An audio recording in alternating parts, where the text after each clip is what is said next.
প্রিয় শিক্ষার্থীরা, কেমন আছো? আশা করি ভালো আছো। আজকে আমার একটু লাইভে আসতে দেরি হয়ে গেল, তো আশা করি যারা এখনো লাইভে সংযুক্ত হয়নি তারা ইতিমধ্যেই লাইভে সংযুক্ত হয়ে যাবা। আজকে তোমরা জানো আমার একটা পদার্থবিজ্ঞান ক্লাস নেওয়ার কথা। আমি গত ক্লাসে এই যে বল এই অধ্যায়টা আলোচনা করেছিলাম। প্রায় অনেকগুলো টপিকস আমাদের গত ক্লাসে আলোচনা হয়ে গেছে। তারই ধারাবাহিকতায় আমি আজকে এই চ্যাপ্টার উপর একটা সৃজনশীল শুরু করব।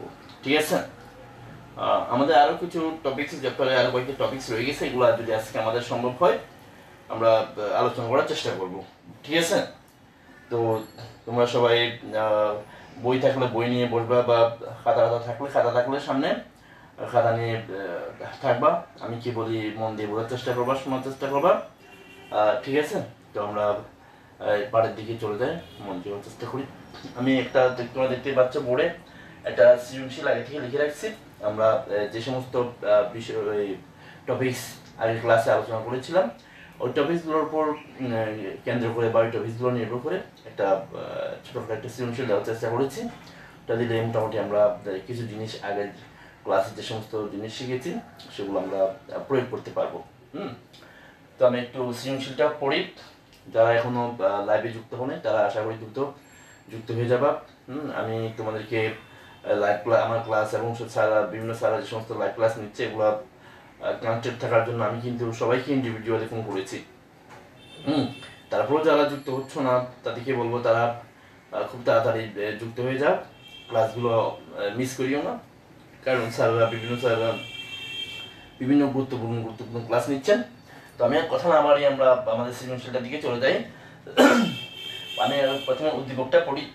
উদ্দীপক বলা হয়েছে যে 40 কেজি ভরের একটি গাড়ি পূর্ব দিক থেকে পশ্চিম দিকে 3 মিটার পার সেকেন্ড বেগে গতিশীল। 40 কেজি ভরের একটি গাড়ি পূর্ব দিক থেকে পশ্চিম দিকে 3 মিটার পার সেকেন্ড বেগে গতিশীল। হ্যাঁ, তারপর বলা হলো যে আবার 50 কেজি ভরের অপর একটি গাড়ি পশ্চিম দিক থেকে পূর্ব দিকে 5 মিটার পার সেকেন্ড বেগে পূর্বোক্ত গাড়ির দিকে গতিশীল। ঠিক আছে, অর্থাৎ একটা গাড়ি পূর্ব দিক থেকে পশ্চিম দিকে যাচ্ছে, আর একটা গাড়ি এই যে পশ্চিম দিক থেকে আগের গাড়িটার দিকে যাচ্ছে। তাদের ব্যাগ দেওয়া আছে। প্রথম গাড়িটার বড় হলো 40 কেজি বা 40 কেজি এবং ব্যাগ হলো 3 মিটার পার সেকেন্ড। আর একটা গাড়ি যেটা পশ্চিম দিক থেকে আগের গাড়িটার দিকে গতিশীল, হ্যাঁ, সেটা বড় হলো 50 কেজি এবং ব্যাগ হলো কত 5 মিটার পার সেকেন্ড স্কয়ার। ঠিক আছে, আমাদেরকে গ নম্বরে যে প্রশ্নের কথা বলা হয়েছে প্রথম গাড়িটি 5 সেকেন্ডে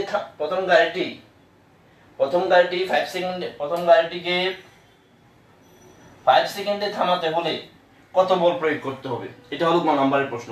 আমরা যদি প্রথম গাড়িটাকে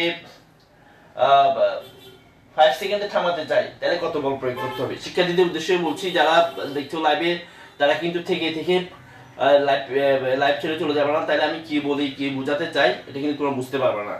ঠিক আছে, লাইভ প্রথম থেকে শেষ পর্যন্ত দেখা দরকার। ঠিক আছে, তাহলে একটু ভালো করে বুঝতে পারবো। তারপর যদি তোমাদের কোনো প্রশ্ন থাকে প্রশ্ন ওখানে লিখে দিতে পারো, আমি সুযোগ মতো উত্তর দেওয়ার চেষ্টা করবো। আমাদের প্রশ্নটা হলো যে প্রথম গাড়িটিকে 5 সেকেন্ডে থামাতে হলে কত বল প্রয়োগ করতে হবে, এটা আমাদের বের করতে হবে। ঠিক আছে, আর ঘ নম্বর প্রশ্নে বলা হয়েছে যে গাড়ি দুটির মধ্যে সংঘর্ষের ফলে গাড়ি দুটার মধ্যে যদি কি হয়, তার বিষয়টা এরকম। একটা গাড়ি মনে করো যে এদিক থেকে যাচ্ছে, হ্যাঁ, পূর্ব দিকে পশ্চিম দিক থেকে যাচ্ছে এই গাড়িটা, আবার বি গাড়িটা পশ্চিম দিকে পূর্ব দিকে যাচ্ছে। এভাবে যদি যায় তাদের মধ্যে যদি কি হয় সংঘর্ষ হয়, তাইলে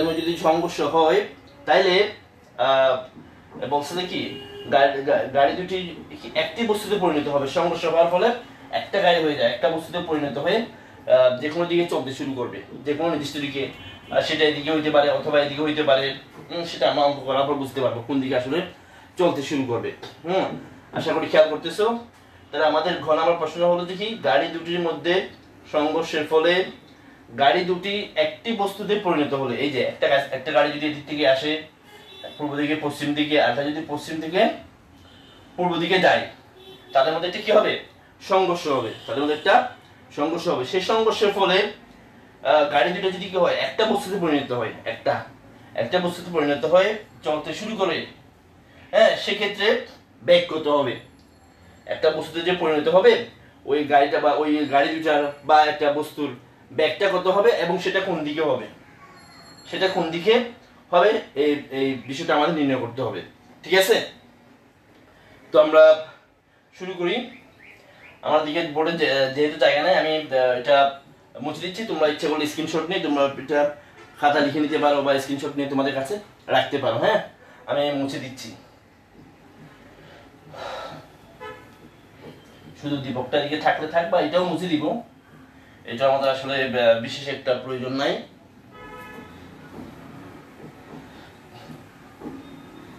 আমার কাছে প্রশ্ন লিখে আছে, সমস্যা নাই। আচ্ছা, বলা হয়েছে যে প্রথম গাড়িটিকে 5 সেকেন্ডে থামাতে হলে কত বল প্রয়োগ করতে হবে? একটু মন দিয়ে খেয়াল করবা। আমি দেখছি কেউ কেউ লাইভে আসতেছো আবার চলে যাচ্ছ, ওইটা কিন্তু কি আমার পড়াটাকে বা লেকচারটাকে তোমরা মিস করে ফেলবা। ঠিক আছে, এরকম হওয়াটা আসলে কি কাঙ্ক্ষিত নয়। এই যে নিরবিচ্ছিন্নভাবে সংযুক্ত থাকা জরুরি। এতে করে যেমন আমার মনোযোগটা তোমাদের প্রতি বাড়বে, আবার তোমাদের মনোযোগটাও কি এদিকে পড়ার প্রতি একটা ভালো মনোযোগ থাকবে, বুঝতে পারবো ভালোভাবে। তো থেকে থেকে চলে গেলে আবার একটু পরে আসলে এটা আসলে ঠিক না। হ্যাঁ, যাই হোক, আমরা শুরু। প্রথম আমাদের গ নাম্বার প্রশ্ন ছিল যে প্রথম গাড়িটিকে 5 সেকেন্ডে থামাতে হলে কত বল প্রয়োগ করতে হবে। আমরা প্রথম গাড়িটা, দুইটা গাড়ির কথা বলা হয়েছে। প্রথম গাড়িটাকে যদি আমরা 5 সেকেন্ডে থামাতে চাই, সেক্ষেত্রে আমাদের কত বল প্রয়োগ করতে হবে, সেটা আমাদের নির্ণীতব্য বিষয়। তো এটা আমাদের নির্ণয় করতে হবে। তাহলে প্রথম গাড়িটার বিষয়ে তথ্য দেওয়া আছে, খেয়াল করে বিষয়টা আমরা একটু এখানে লিখে ফেলি। হ্যাঁ, লিখে ফেলি। প্রথম গাড়িটার জন্য বল হলো M1, 40 কেজি বলা আছে। ঠিক আছে, এবং তার বেগ দেয়া আছে, আদি বেগ U1 3 মিটার পার সেকেন্ড। এবং গাড়িটাকে কয় সেকেন্ডে থামাতে হবে বলা হয়েছে? 5 সেকেন্ডে থামাতে হলে কত বল প্রয়োগ করতে হবে? আমরা যদি গাড়িটাকে 5 সেকেন্ডে করতে চাই, ধাক্কা দিয়ে হোক, যে কোনো বল প্রয়োগ করে হোক, 5 সেকেন্ডে থামাতে চাই, তাহলে কি কত বল প্রয়োগ করতে হবে সেটা আমাদের কি করতে হবে? নির্ণয় করতে হবে। তাহলে বলের বিষয়টা আছে, কত বল প্রয়োগ করতে হবে। আমি একটু লিখতেছি। আমরা জানি যে বলের হিসাবটা আমরা এই সূত্র দিয়ে করি, F সমান ma। এই সূত্র দিয়ে আমরা বলের হিসাবটা করি, বা বলের পরিমাণটা আমরা এই সূত্র দিয়ে করি, নির্ণয় করি। এই সূত্র দিয়ে আমরা বলের পরিমাপটা বা বলটা নির্ণয় করি। এখন এই সূত্র দিয়ে যদি আমরা বলের পরিমাণটা নির্ণয় করি, তাহলে আমাদের এই গাড়িটাকে যদি থামাতে চাই, তাহলে কত বল প্রয়োগ করতে হবে আমরা এই সূত্র দিয়ে বের করতে পারবো। এখন কি লাগবে আমাদের? m, বস্তুটার ভর লাগবে, ভর দেয়া আছে 40 কেজি। তারপর লাগবে ত্বরণ, ত্বরণটা দেয়া নাই। ত্বরণটা কি দেয়া আছে? ত্বরণটা দেয়া নেই, সেটা আমাদের কি করতে হবে? বের করে নিতে হবে। ঠিক আছে, তাহলে আমরা যদি এখানে গাড়িটা ভর বসাই দেই, ত্বরণ বসাই দেই, তাহলে আমরা পেয়ে যাবো যে ওই গাড়িটাকে যদি আমরা 5 সেকেন্ডে থামাতে চাই, তাহলে কত বল প্রয়োগ করতে হবে এটা আমরা পেয়ে যাব। তার আগে আমাদের এই ত্বরণটা বের করে নিতে হবে, ত্বরণটা বের করে নিতে হবে। হ্যাঁ, তাহলে আমরা ত্বরণ বের করার জন্য আমরা এই যে আগের অধ্যায়ে, দ্বিতীয় অধ্যায়ে কতগুলো সূত্র শিখেছিলাম। ঠিক আছে, ওখান থেকে এই যে ত্বরণ বের করার জন্য কয়েকটা সূত্র আছে, যেমন এই যে b সমান u প্লাস at, এটা দিয়ে বের করা যায়। আবার b square equal two u square plus 2s, s সমান ut plus half at square. এই যে এগুলোর সাথে দেখো, এটার মধ্যে ত্বরণ আছে, এটার মধ্যেও ত্বরণ আছে, এটার মধ্যে ত্বরণ আছে। আমরা এই সূত্রগুলো প্রয়োগ করে ত্বরণ বের করতে পারি। ঠিক আছে, এই সূত্রগুলো তোমরা অবশ্যই, আশা করি তোমরা অবশ্যই এই সূত্রগুলো ইতিমধ্যে কি মুখস্থ করে নিয়েছে। ওগুলো আমাদের অঙ্ক করার জন্য অনেক কাজে লাগে। এই যে এই সূত্রগুলো দিয়ে আমরা ত্বরণ বের করতে পারি, যেহেতু আমাদের এখানে কি লাগবে? ত্বরণ লাগবে। একটু আগে আমি বলেছিলাম আমরা এই যে বলের পরিমাণটা হিসাব করতে চাই, F সমান ma। m তো দেয়া আছে বস্তুটার ভর, কিন্তু এত দেয়া নাই, এ লাগবে আমাদের। এটা বের করে নিতে হবে। এটা যদি বের করে নিতে চাই, তাহলে আমাদের এই যে বের করার জন্য এই তিনটা সূত্র আছে, এগুলো আমরা কি করতে পারি, প্রয়োগ করতে পারি। এখন এখান থেকে কোনটা আমাদের কাজে লাগবে বা আমরা কোনটা প্রয়োগ করতে পারবো, সবগুলো তো আসলে প্রয়োগ করা যাবে না। হ্যাঁ, যেমন ধরো এটা যদি প্রয়োগ করতে চাই আমাদের স্মরণ লাগবে, স্মরণ নাই, স্মরণ কি আছে, স্মরণ বিষয়ে কোন তথ্য আমাদের এই প্রশ্নের মধ্যে নেই, তাহলে আমরা এই সূত্র কি করতে পারি না, প্রয়োগ করতে পারি না। এটা গেল 2 নাম্বার। এটার মধ্যেও স্মরণ এস লাগবে, এই যে এস, তাহলে এটাও প্রয়োগ করতে পারবো না। ঠিক আছে, আদি বিষয় তো দেয়া আছে আমাদের, শেষ বিষয় আমরা জানতে পারবো। ঠিক আছে, তাহলে আমাদের কাছে এই যে স্মরণটা নাই, তাহলে আমরা এই সূত্র প্রয়োগ করতে পারি না। ঠিক আছে, এখন এটা প্রয়োগ করা যায় কিনা আমাদের সর্বশেষ দেখতে হবে, এটা বা এটা প্রয়োগ করলে কি অবস্থা হবে, খেয়াল করে বিষয়টা।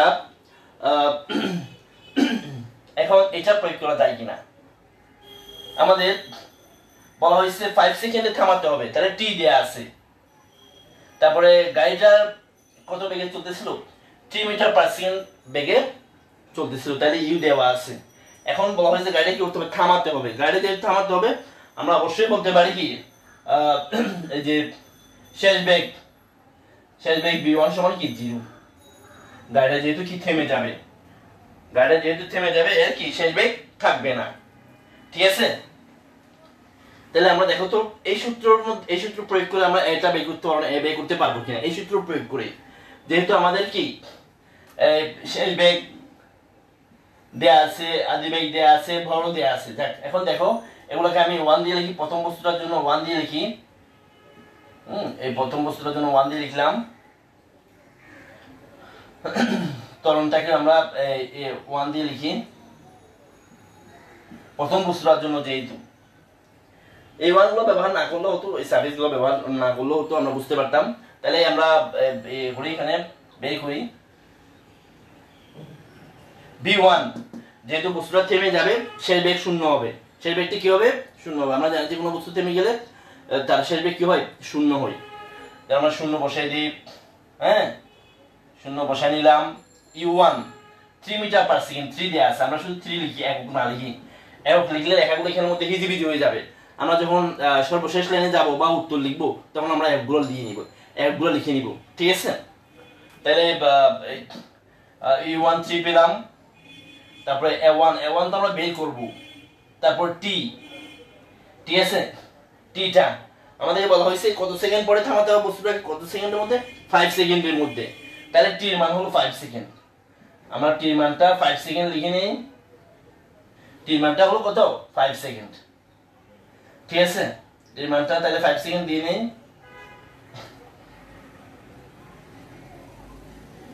এখন আমরা সবগুলো মান বসাই নিলাম। এখন এখান থেকে আমরা কি a1 এর মানটা বের করে ফেলতে পারবো, অর্থাৎ প্রথম বস্তুটা কি ত্বরণটা বের করে ফেলতে পারবো। আচ্ছা, তাহলে এখানের মধ্যে আমরা একটু পক্ষান্তর করি। তাহলে এটাকে যদি পক্ষান্তর, এটাকে এই পাশে নিয়ে আসি, মাইনাস a1 * 5 সমান 3, বা মাইনাস a1 সমান 3/5। ঠিক আছে, আশা করি তোমরা বুঝতে পারতেছো। তারপরে এই মাইনাসটাকে এই পাশে নিয়ে আসি, a1 সমান মাইনাস 3/5। এই হলো অবস্থা। তাহলে গাড়িটার ত্বরণ হবে এত মিটার পার সেকেন্ড স্কয়ার। ত্বরণ, এটা হলো ত্বরণের পরিমাণ। হ্যাঁ, তাহলে ত্বরণটা পেয়ে গেছি আমরা, a1 সমান কত, minus 3/5 metre per second square. তাহলে আবার দেখো বিষয়টা যারা বুঝো নাই, আমরা এই সূত্র প্রয়োগ করে এই ত্বরণ মানটা বের করব।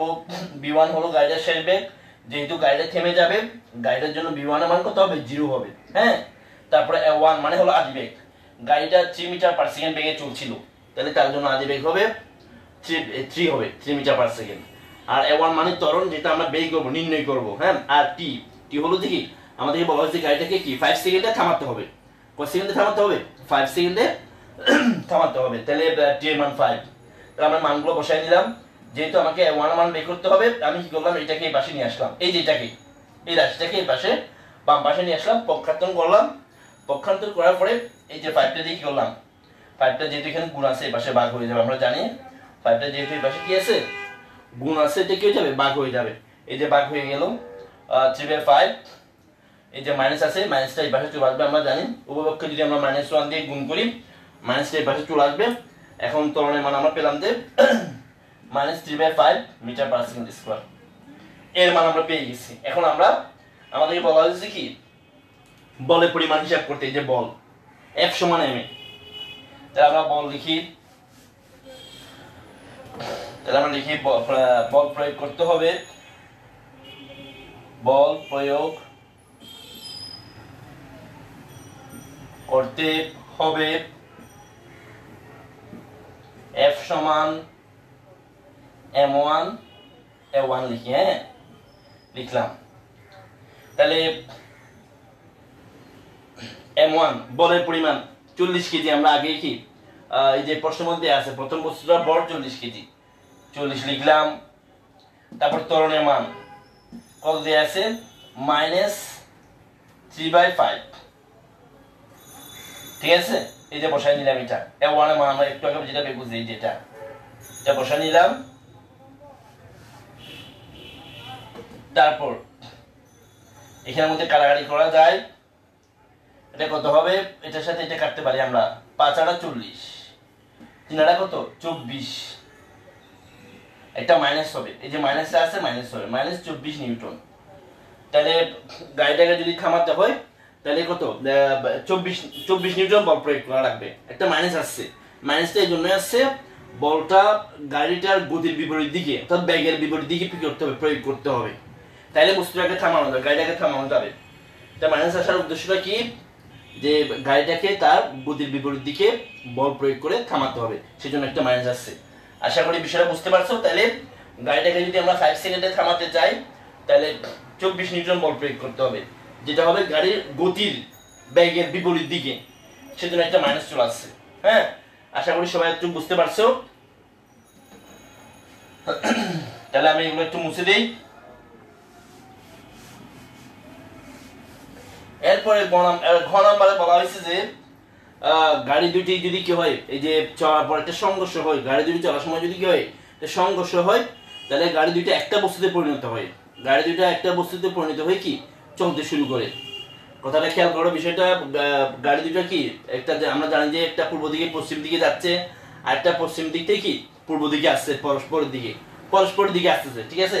একটা এই যে পূর্ব দিক থেকে পশ্চিম দিকে যাচ্ছে, একটা পশ্চিম দিক থেকে পূর্ব দিকে আসতেছে।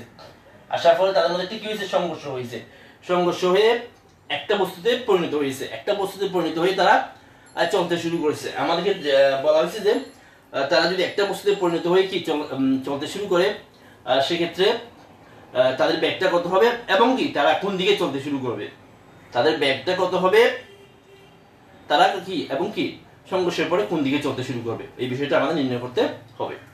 তাহলে আমরা কাজ শুরু করি। হ্যাঁ, খেয়াল করে বিষয়টা, আমরা জানি বলবেগের সংরক্ষণ সূত্র থেকে বলবেগের সংরক্ষণ সূত্র থেকে আমরা জানি, সংরক্ষণ সূত্র থেকে আমরা জানি কি জানি, আমরা জানি m1 u1 plus m2 u2 equal to, অর্থাৎ আদি বলবেগের সমষ্টি সমান কি শেষ বলবেগের সমষ্টি, আদি বলবেগের সমষ্টি সমান শেষ বলবেগের সমষ্টি। তাহলে সূত্রটা হয়তো এরকম, m1 b1 প্লাস কি m2 b2, এরকম হইতো m1 b1 plus m2 b2। এখন যেহেতু দুইটা বস্তু একটা বস্তুতে পরিণত হবে, দুইটা বস্তু একটা বস্তুতে পরিণত হবে, তখন সেক্ষেত্রে কি হবে, তাদের দুইটা বেগ কি হয়ে যাবে, সেম হয়ে যাবে। দুইটা বেগ কি হয়ে যাবে, এই যে বি এই যে বি, দুইটা বেগ কি হয়ে যাবে, একই হয়ে যাবে, দুইটা ভিন্ন বেগ থাকবে না। কারণ সংঘর্ষের পরে, সংঘর্ষের আগে তারা দুইটা ভিন্ন বস্তু ছিল, সংঘর্ষের আগে তারা দুইটা ভিন্ন বস্তু ছিল, যে কারণে তাদের দুইটা বেগও ভিন্ন ভিন্ন ছিল, এই যে u1 আর u2। কিন্তু যখন তাদের মধ্যে সংঘর্ষ হলো, তখন তারা একটা বস্তুতে পরিণত হয়েছে এবং তাদের বেগ হয়ে গেছে একটা, সেজন্য কি এখানে b1 b2 হবে না, শুধু b হবে, শুধু কি হবে, b হবে। ঠিক আছে, তাহলে আমরা এটাকে আমরা এবার কিভাবে লিখতে পারি, খেয়াল করে বিষয়টা, m1 u1 plus m2 u2 equal to, এখানে যদি বিটা কমন নিয়ে নিলে আমরা, তাহলে কি হবে m1 প্লাস m2। ঠিক আছে, এখন আমরা একটু মানগুলো বসাই নেই, খেয়াল করো, m1 আগে আমরা লিখে রাখছিলাম, u1 লিখে রাখছিলাম, এবার m2 টা লিখি, অর্থাৎ দ্বিতীয় বস্তুটা কি, দ্বিতীয় বস্তুটার ভর হলো যে 50 কেজি। কত কেজি, এই যে এখানে একটু আমরা লিখে রাখছিলাম, দ্বিতীয় বস্তুটার ভর কত, 50 কেজি, এই যে 50 কেজি, খেয়াল করো তোমরা। এবং দ্বিতীয় বস্তুটার বেগ, এখানে একটা বিষয় আছে, দ্বিতীয় বস্তুটার বেগের বিষয়ে আমরা কি একটু একটা বিষয় মাথায় রাখতে হবে। দেখো, দ্বিতীয় বস্তুটার বেগ হলো যে 5 মিটার পার সেকেন্ড। সেখানে একটা কথা আছে, প্রথম বস্তুটা পূর্ব দিক থেকে পশ্চিম দিকে যাচ্ছে, প্রথম বস্তুটা পূর্ব দিক থেকে পশ্চিম দিকে যাচ্ছে, ঠিক আছে, কিন্তু দ্বিতীয় বস্তুটা পশ্চিম দিক থেকে পূর্ব দিকে যাচ্ছে। ঠিক আছে, তাহলে আমরা যদি প্রথম বস্তুটার বেগটাকে ধনাত্মক ধরি, প্রথম বস্তুটার বেগটাকে যদি ধনাত্মক ধরি, দ্বিতীয় বস্তুটার বেগকে অবশ্যই কি করতে হবে, ঋণাত্মক ধরতে হবে। কারণ কি, দুইটার বেগ ভিন্ন দিকে, একটা পূর্ব দিক থেকে পশ্চিম দিকে যাচ্ছে, আর একটা পশ্চিম দিক থেকে পূর্ব দিকে যাচ্ছে। তাহলে ওর বেগ যদি আমরা ধনাত্মক ধরি, যে দিকে ব্যাপার আছে, বেগ একটা আমরা জানি যে বেগ হলো একটা ভেক্টর রাশি, তার মধ্যে একটা কি দিকের একটা ব্যাপার সবাই জড়িত আছে। তো ঠিক আছে, আমরা দিক যদি আমরা হিসাব না করি তাহলে ভুল হয়ে যাবে। তাহলে প্রথম বস্তুটা যেহেতু পূর্ব দিকে পশ্চিম দিকে যাচ্ছে, আমরা এটাকে ধনাত্মক ধরে নিলাম। তাহলে এটাকে যদি ধনাত্মক ধরি, তাহলে এটাকে ঋণাত্মক ধরতে হবে। দ্বিতীয় বস্তুর বেগটা কি ধরতে হবে, ঋণাত্মক ধরতে হবে। আবার তোমরা যদি চাও প্রথম বস্তুর বেগ ঋণাত্মক ধরবা, প্রথম বস্তুর বেগ যদি ঋণাত্মক ধরো, তাহলে দ্বিতীয় বস্তুর বেগ ধনাত্মক ধরতে হবে। ঠিক আছে, অর্থাৎ যেহেতু বেগ দুটা ভিন্ন দিকে, বিপরীত দিকে, তাহলে একটা ধনাত্মক হলে একটা কি হবে, ঋণাত্মক হবে। তাহলে আমরা প্রথম বস্তুর বেগ যেহেতু ধনাত্মক ধরেছি, তাহলে দ্বিতীয় বস্তুর বেগ অবশ্যই করতে হবে আমাদেরকে ঋণাত্মক ধরে নিতে হবে। তাহলে আমরা দ্বিতীয় বস্তুর বেগ হলো কত, 5 metre per second, 5 metre per second, এটা মাইনাস দিয়ে দিলাম। ঠিক আছে, আমাদের কি বের করতে হবে, বস্তুদ্বয়ের মিলিত বেগ, বস্তুদ্বয়ের মিলিত বেগ, মিলিত বেগটা কত, মিলিত বেগ b সমান, এটা বাই করতে হবে। ঠিক আছে, আমরা এটা বাই করব। তো খেয়াল করো, এটা একদম সহজ, তেমন কঠিন কোনো প্রবলেম না। আমরা সূত্র হিসাব নিকাশ করে নিয়েছি, এগুলার আসলে আমাদের প্রয়োজন নেই। আমরা যেহেতু মানগুলো লিখে ফেলছি, আমাদের এগুলা এই যে উদ্দীপকটার প্রয়োজন নাই।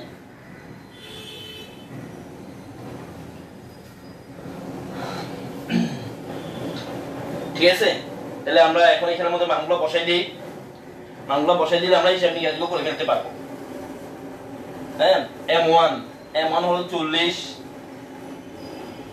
তারপরে u1 হলো 3 প্লাস m2 হলো যে 50 গুণন u2 হলো যে -5, তো মাইনাস আছে, ইকুয়াল টু b তো বাই করবো আমরা।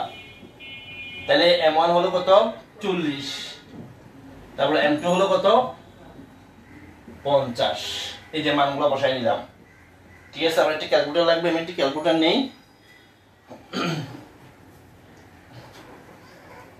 হিসাব নিকাশ করার জন্য। তোমাদের কাছে ক্যালকুলেটর থাকলে তোমার ক্যালকুলেটর নিয়ে হিসাব নিকাশ গুলো করবা, তাহলে বিষয়টা ভালো বুঝতে পারবা যে কোন দিক থেকে কোন দিকে হচ্ছে, আমার কিন্তু মাঝখানে পাওয়ার হয়ে যাবে। তাহলে আমরা এটা গুণ করি, 340 120, প্লাস মাইনাসে মাইনাস, প্লাস মাইনাসে কি মাইনাস, 3 50 5, তাহলে কত হবে 250। ঠিক আছে, b ইনটু 40 এর 50 যোগ করলে কত হবে, 90 হবে। ঠিক আছে, 40 গুণ তোমরা গুণগুলো হিসাব নিয়ে এগুলো ক্যালকুলেট করবা। 340 120, 5 0 5 5 25, প্লাসে মাইনাসে মাইনাস, 40 50 90, বি থাকলো।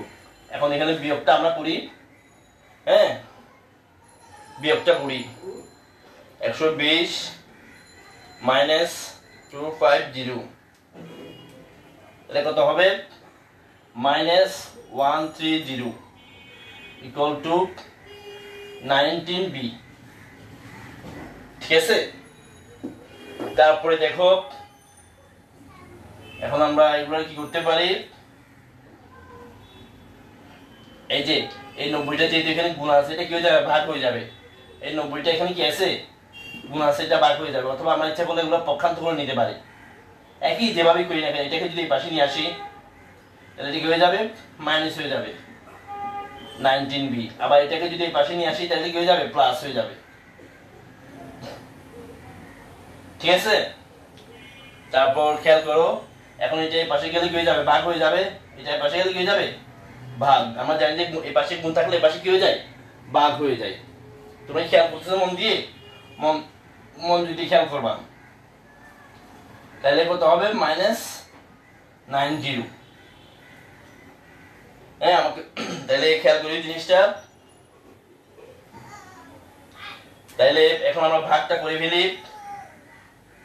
ভাগটা 130 ডিভাইডেড বাই 90, 130 ডিভাইডেড বাই 90। তাহলে ভাগটা কত পাচ্ছি আমরা, ভাগের ফলে 1.4444 পাচ্ছি। তাহলে 44 লিখি, 44 একটা মাইনাস আছে, মাইনাসটা দেই।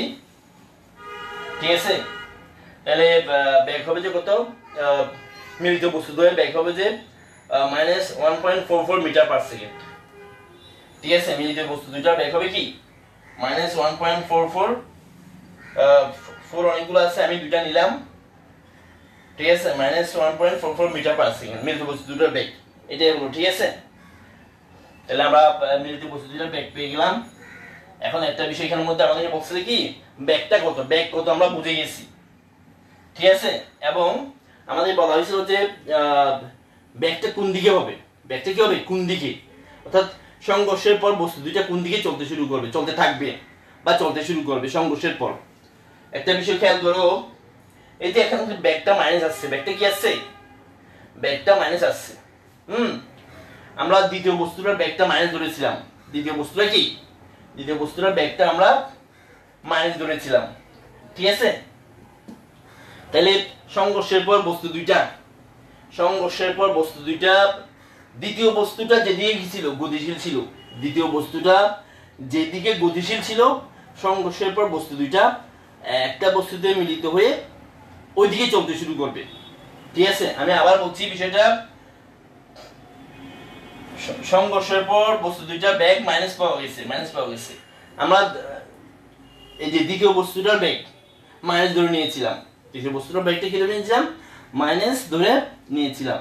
যেহেতু দ্বিতীয় বস্তুটা আমরা জানি যে কি পশ্চিম থেকে পূর্ব দিকে চলেছিল, কোন দিকে, পশ্চিম দিক থেকে পূর্ব দিকে চলছিল, এবং আমাদের সংঘর্ষের ফলে বস্তু দুইটার ব্যাগ কি আছে, মাইনাস আসছে, মাইনাস চলে আসছে। তাহলে সংঘর্ষের ফলে বস্তু দুইটা একটা বস্তুতে পরিণত হয়ে দ্বিতীয় বস্তুটা যেদিকে গতিশীল ছিল।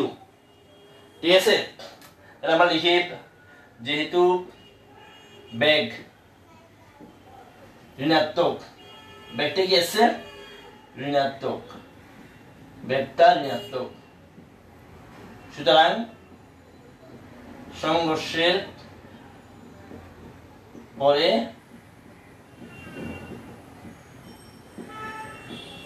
বস্তুদ্বয় দ্বিতীয় বস্তুর গতির দিকে, দ্বিতীয় বস্তুর গতির দিকে, গতির দিকে, অর্থাৎ পশ্চিম থেকে পূর্ব দিকে, পশ্চিম থেকে পূর্ব দিকে, এই যে এত বেগে গতিশীল 1.44 মিটার পার সেকেন্ড বেগে গতিশীল হয়েছে। আশা করি একটু সব বুঝতে পারছো, একটু বুঝতে গেলে কোনো সমস্যা হওয়ার কথা না। ঠিক আছে,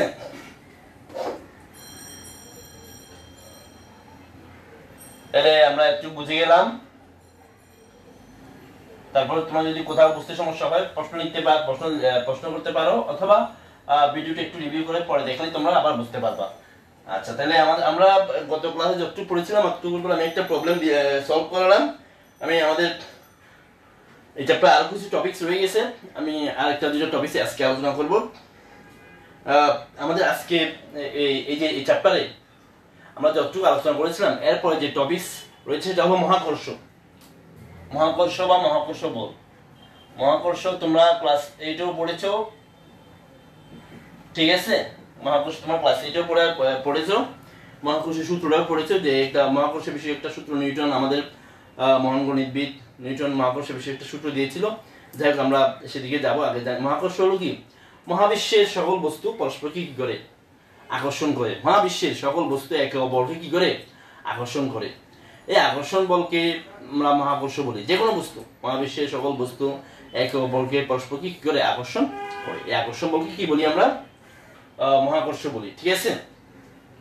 মহাকর্ষ বিষয়ক একটা নিউটন যে একটা সূত্র দিয়েছে, সেই সূত্র হলো কি? মহাবিশ্বের সকল বস্তু একে অপরকে কি করে? আকর্ষণ করে। এই আকর্ষণ বলের মান বস্তু কণার দরে কি? বলের গুণফলের সমানুপাতিক এবং কি তাদের মধ্যকার দূরত্বের বর্গের ব্যস্তানুপাতিক। এবং এই আকর্ষণ বল তাদের কি সংযোজক সরলরেখা বরাবর ক্রিয়া করে। কেন্দ্রের সংযোজক সরলরেখা বরাবর কি করে? ক্রিয়া করে, ঠিক আছে? এটা মূলত নিউটনের মহাকর্ষ সূত্র। মনে করো যে দুইটা বস্তু, একটা বস্তুর বল হলো m1 আর একটা বস্তুর বল হলো কি m2। তাহলে নিউটনের মহাকর্ষ সূত্র অনুযায়ী আকর্ষণ, তাদের মধ্যকার আকর্ষণ বল হবে যে F সমান m1 m2 ডিভাইড বাই কি d স্কয়ার। এখানে একটা ধ্রুবক আছে যেটাকে আমরা g বলি। g হলো কি? মহাকর্ষ ধ্রুবক। g হলো কি? মহাকর্ষ ধ্রুবক। এটা হলো কি? তোমরা জানো অবশ্যই, এটা হলো কি? মহাকর্ষ সূত্রের গাণিতিক প্রকাশ, যেটা দিয়ে আমরা মহাবিশ্বের যে কোনো দুটি বস্তু কণার মধ্যকার আকর্ষণ বল হিসেব করতে পারি, ঠিক আছে? যেখানে m1 হলো একটা বস্তুর বল, m2 হলো অপর আরেকটা বস্তুর বল, d হলো তাদের মধ্যকার দূরত্ব। হ্যাঁ, এই যে তাদের মধ্যকার দূরত্ব যদি আমি d ধরি, হ্যাঁ, আর f2 বল, আর g এর মান আমরা জানি g হলো কি? মহাকর্ষ ধ্রুবক, যেটা মান হলো কি 6.673 into 10 to the power -11 newton metre square per kg square. এটা হলো কি g এর মান। এটা তোমরা মুখস্থ রাখবা, আমাদের এটা অঙ্কের জন্য লাগে, আবার এমসিকিউ তেও আসে, ঠিক আছে? g হলো কি 6.673 into 10 to the power -11 newton metre square per kg square, newton metre per kg square, ঠিক আছে? এটা g এর মান, তোমরা এটা মাথায় রাখবা। আচ্ছা, তাহলে এটা গেল। এখন আমরা একটু একটা বিষয় হিসাব করতে চাই। এখন আমরা দুইটা বস্তুর কথা বলছি। এখন মহাকর্ষ সূত্রের মধ্যে যদি দুইটা বস্তুর মধ্যে যদি একটা যদি পৃথিবী হয়, এবং অপর একটা বস্তুর ভর যদি m হয়, খেয়াল করে বিষয়টা। একটা বস্তু যদি পৃথিবী হয় তার ভর কি আমরা বড় হাতের m দ্বারা প্রকাশ করলাম। আর একটা বস্তু যদি যে কোনো একটা বস্তু হয় তার ভর আমরা কি ধরলাম? ছোট হাতের m ধরলাম। তাহলে তাদের মধ্যকার মহাকর্ষ বলটা কি হবে? g into m divide by কি d স্কয়ার। এটা হলো কি পৃথিবী এবং যে কোনো একটা বস্তু m, যার বল হলো কি m, মধ্যকার আকর্ষণ বল F = gmm divide by d square, ঠিক আছে? আবার এটাকে যদি আমি 1 নাম্বার দেই, আবার আমরা জানি যে F সমান কি mg। F সমান কি mg, খেয়াল করো বিষয়টা। F সমান হলো কি mg। m হলো যে এটা হলো যে m হলো কি একটা যে কোনো একটা বস্তুর বল, এবং g হলো কি অভিকর্ষজ ত্বরণ। g হলো কি অভিকর্ষজ ত্বরণ, ঠিক আছে? তাহলে যে কোনো একটা বস্তুর জন্য কার্যকর বল কি হয়? যদি F সমান mg হয়, একটা পড়ন্ত বস্তুর জন্য কার্যকর বলটা যদি কি হয়? F সমান mg হয়। এটাই যদি আমি 2 নাম্বার দেই, যেখানে mটা হলো কি আমরা জানি যে বস্তুর ভর, আর যেটা হলো কি অভিকর্ষজ ত্বরণ, যেটা আমি একটু আগে বলেছি। এগুলো একটু মুছে দিই আমরা। এখন দেখো 1 নম্বর আর 2 নম্বর কি সমান কি লিখতে পারি? খেয়াল করো বিষয়টা। 1 নম্বর আর 2 নম্বর এটা সমান f, এটা f এর মান, এটাও f এর মান, এটা f এর মান, এটাও কি f এর মান। তাহলে আমরা কি লিখতে পারি? দুটাকে যদি একত্রিত করতে চাই, g m divide by d square, ঠিক আছে, খেয়াল করো বিষয়টা সমান কি mg, এই যেটা এটা এটা আমরা লিখতে পারি। আচ্ছা তাহলে যে বিষয়টা খেয়াল করো এখন, এটা যেহেতু f এর মান, এটা যদি f এর মান, দুইটাকে আমরা ইয়া করে কি লিখতে পারি, তুলনা করে, তাহলে এটা সমান এটা হবে, এটাও f এর মান, এটাও f এর মান, তাহলে এটা সমান কি হবে, এটা সমান এটা হবে। আমরা সেটা লিখেছি, এখানে m m এ কাটাকাটি চলে গেল, তাহলে আমরা পেলাম যে gn divide by d square equal to g। ঠিক আছে,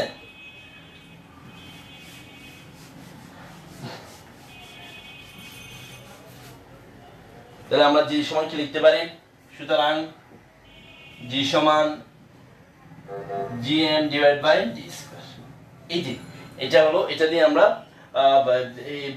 যে কোনো বস্তুর অভিকর্ষ ত্বরণ, হ্যাঁ, অথবা পৃথিবীর বড় চাইলে বের করতে পারবো, হ্যাঁ, অথবা কি এই যে মহাকর্ষ দুর্বলের মানটা কি করতে পারবো, বের করতে পারবো। এই সূত্রটা তোমরা মুখস্থ রাখবা, এটা অংশ পরীক্ষায় প্রমাণ দিতে পারে যে প্রমাণ করে দেখি g সমান gm divide by d square, অথবা বলতে পারে দেখি দেখাও যে অভিকর্ষ ত্বরণ বস্তু নিরপেক্ষ হলেও স্থান নিরপেক্ষ নয়, অর্থাৎ অভিকর্ষ ত্বরণটা স্থান ভেদে পরিবর্তিত হয়, অভিকর্ষ ত্বরণটা কি হয়, স্থান ভেদে পরিবর্তিত হয়। ঠিক আছে, তো সেই জন্য এটা একটু তোমার প্রমাণটা আমি একটু দেখাইলাম, এটা একটু তোমরা দেখে নিবা, আমরা আজকে আর আলোচনা করবো না। আমি তোমাদেরকে একটু বাড়ি কাজ দিচ্ছি, তোমরা বাসায় আমি এই যে যেগুলো পড়ালাম, তোমরা একটু আগামী দিন এই যে বইয়ের 79 পৃষ্ঠা 79 পৃষ্ঠা পর্যন্ত একটু পড়ে আসবা। আমি এগুলো আসলে গতদিন একটু পর্যন্ত পড়াইছিলাম, তারপর পড়াটা তোমরা 70 পৃষ্ঠা থেকে 79 পৃষ্ঠা পর্যন্ত তোমাদের পড়া থাকবে, 70 থেকে 79 পৃষ্ঠা পর্যন্ত ভালো করে পড়ে আসবা, ভালো করে পড়ে আসতে হবে। ঠিক আছে, পড়ে আসবে। আবার আমি যে সৃজনশীল করালাম, আমার মতে এরকম সৃজনশীল তোমরা বিভিন্ন, তোমাদের কাছে বিভিন্ন সহায়ক বই পুস্তক আছে, বিভিন্ন বই আছে, বোর্ডের প্রশ্ন থেকে এরকম এরকম অঙ্ক বা এরকম সৃজনশীল বাসায় একটু প্র্যাকটিস করবা। ঠিক আছে, যেহেতু এরকম প্রশ্ন অনুষ্ঠান পরীক্ষা আসে, বোর্ড পরীক্ষা, স্কুল পরীক্ষা আসে, সেই জন্য তোমরা যদি এই যে আমি যেরকম একটা আজকে সৃজনশীল করালাম ওরকম সৃজনশীল বাসায় প্র্যাকটিস করবো। আমরা আগামী দিন এরপরে যে কিছু টপিকস আছে এবং আরো একটা যদি সম্ভব হলে সৃজনশীল নিয়ে আমরা আলোচনা করব। তো আমাদের আজকে এতটুকুই থাকবে, সবাই ভালো থাকবা, সুস্থ থাকবা, সুন্দর থাকবা, বাসায় থাকবা, বা অযথা বাইরে ঘোরাঘুরি করবা না। আমাদের স্যাররা বিভিন্ন সময় বিভিন্ন ক্লাস নিচ্ছেন, ক্লাসে পার্টিসিপেট করবা। বিশেষ করে আমি নবম শ্রেণী নবম বিজ্ঞান শাখার ছাত্রছাত্রীদেরকে বলবো, যারা এখনো অনলাইন ক্লাসে সংযুক্ত হয় তারা অবশ্যই সংযুক্ত হয়ে নেবে। আমি কিন্তু আমার ক্লাসের স্টুডেন্টদেরকে আমি প্রত্যেককে আলাদাভাবে ফোন করেছি যুক্ত হওয়ার জন্য। তারা যারা এখনো যুক্ত হয় না তারা অবশ্যই যুক্ত হয়ে নিবে, যুক্ত হয়ে যাওয়া ক্লাসে স্যাররা কি কি পড়ান সেই পড়াগুলো মনোযোগ দিয়ে শোনার বোঝার চেষ্টা করবা, বাসায় পড়বা। তো ঠিক আছে, সে পর্যন্ত ভালো থাকো, আল্লাহ হাফেজ।